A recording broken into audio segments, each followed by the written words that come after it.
So, what aspects of your job are like the most and the least appealing? Most appealing is the hours. I work at 8:30 to 5 every day, like Monday through Friday, and off every weekend. And I normally work within the facility. So, like, if I have questions about labs or need more patient information, I know a lot more about the patient and can get access to those things easily. A downside to working in the long-term care facility that I work at, I do rotate to different ones. They're all in mental hospitals, so that's a unique group of people. So sometimes it can be chaotic, but it is more rewarding. I feel like those facilities are more controlled than out in the retail world when people can just come and say and do whatever. A lot of the times the people, they have people who take care of them, like managed care. They come in and they get their medication for them and set it up for them, or we'll package it into, I'm not sure if you're familiar with Dispill, but we set up their medication for them. And we give them to their nurses, and they separate it out for them. And they sometimes live in a facility. There are different facilities. Some you can stay there for 7 days, some for a month, and then they have longer term. We also work with a crisis unit, and people come in off the street for, today we had one that would try to kill herself this weekend, so suicidal depression. And then there's alcoholics, meth abusers, heroin overdoses, just pretty much anything drug abuse related and mental issues related. They go hand in hand there. So, did you have to do a residency for this particular position? I did not. I'm sure that it's a possibility, but I worked in retail. Since I was 18, I worked for Rite Aid. And I had a friend that used to work for Rite Aid asked me if I would like to work for them, and that's kind of how I got into it. Long-term care, I'm not sure about other areas, but in this state, there's not very many of them. They're spreading. Currently, it's growing. It's hard to. The rules are hard. The law book is not real black and white with all the rules. But I was still interested, and once I started working there, I really liked it. What is the main thing that makes you to decide to be a long-term pharmacist, not a retail pharmacist? A lot of students here, not here, generally speaking, prefer to be a retail pharmacist. What makes you to choose this field particularly? Well, I already kind of mentioned it. I do like you're more involved in their care because you're right there with their doctors, with their nurses, with the patients, and you can ask them, you can get the information that you need. If you need a prior authorization, simple. A lot of stuff that is a big hassle in retail is simple when you're right there in the facility. It's different than hospital. Also, I had some rotations in hospital. I kind of felt like I was, pushed into a corner somewhere, and I only spoke if I was allowed to speak, kind of thing. They're normally in the basement or in a small room, but in this facility, or the facilities that I work for, the company's name, they're called Genoa. It seems like it's retail because you're out and the patients can come and visit you, but there are also patients who stay right there and they're in an actual room. So it's kind of the best of both worlds. Can you walk us through what you do day to day?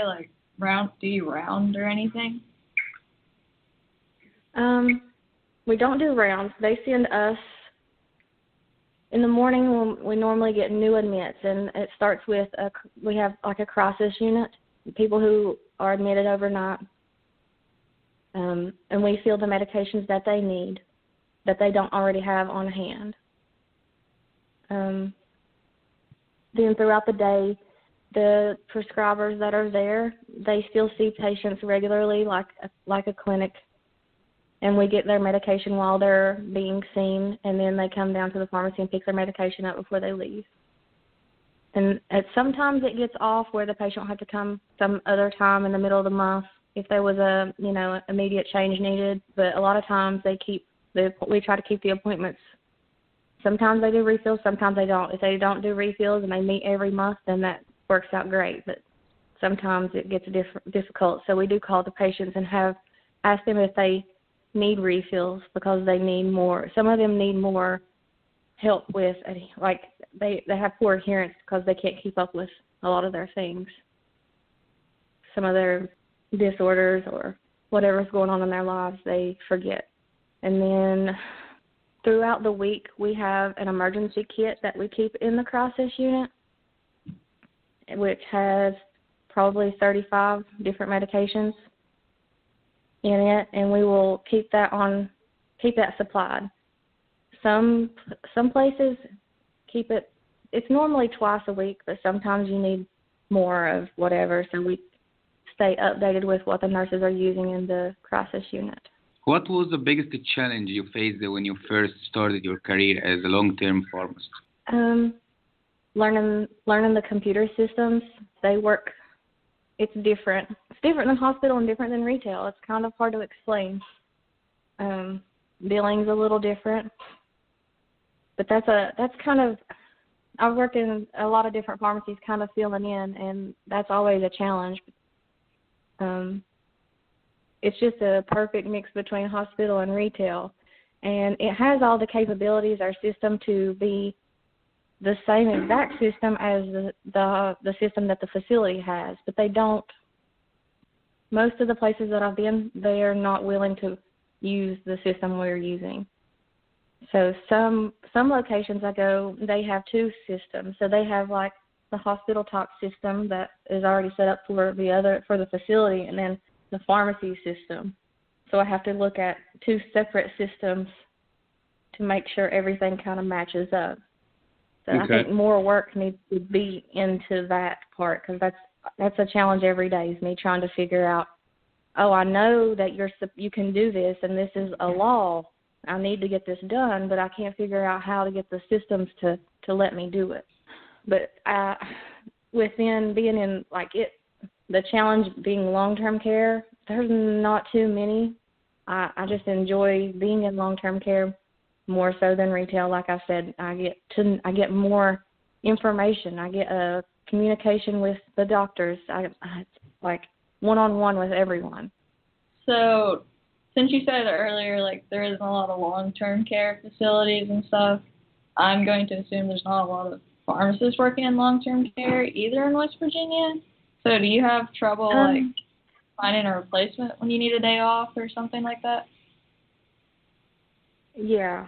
This company, so there's 6 of them, and then they hire PRNs to float throughout the state. Or I'm licensed in Ohio. If I wanted to, I could go to Ohio, and I'm working on Pennsylvania. So, yes, there are some long-term care facilities in the state, and they have a pharmacy that they just they use one pharmacy, and that pharmacy supplies 18 different facilities. Wow. So they have a big place, and they have a lot of equipment. They do IVs, and every day they either ship them out or they use mail for the patients who are sent to different places. some of the long-term care use like unit, like what is it called? Like the rest care. There's another one. My question was, is there a lot of opportunities in long-term care, like a lot of job availability, a lot of, ways to move up? So like the next step with me to move up would be the director of pharmacy, who like it's kind of like a district manager they go over like 2 or 3 different states. So that's kind of a big step for me because of the traveling you'd have to do for that. Like I said, with more prescriptions, the more business I have, I could hire a pharmacist and then more technicians, those kind of things. So in the future it will grow, but right now, no. Retail is probably the biggest area for job availability. What's your advice for us as a student to be a long-term pharmacist in the future? Do you recommend focus on some subjects? Should we do some certain GPA in some subjects to be a long-term pharmacist in the future or not? It depends on what kind of long-term care you want to do. Like Genoa's, they're focused on mental health.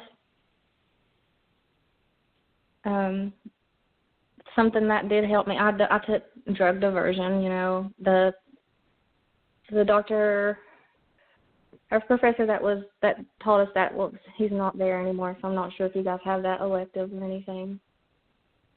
But it just really depends on what area you would like to do it. Some take over like nursing homes, so geriatrics. Just depends on your interest. And then within this area, there's not too many. So as it grows, there may be more. So for you guys, I'm not sure what year. Within the next few years, I'm not sure it will grow too much. But the other long-term care facility or pharmacies I was talking about that has the different facilities, they deal with nursing homes and the elderly. When did you first hear about long-term care? While I was in pharmacy school, I'm sure maybe in my second year or something. But I didn't really think it was an option because when you research it, there's not much, there wasn't much to even find. And then the one that I know that has 18 different places within it, it just opened like right after a year after I graduated. They opened that pharmacy. And Jenna was opening for the last 2 years. So they're all new. So I'd heard about it, and then I'm sure, I don't know if you've had law yet. You study some in law a little bit, but I didn't think that I would be working in a long-term care, no.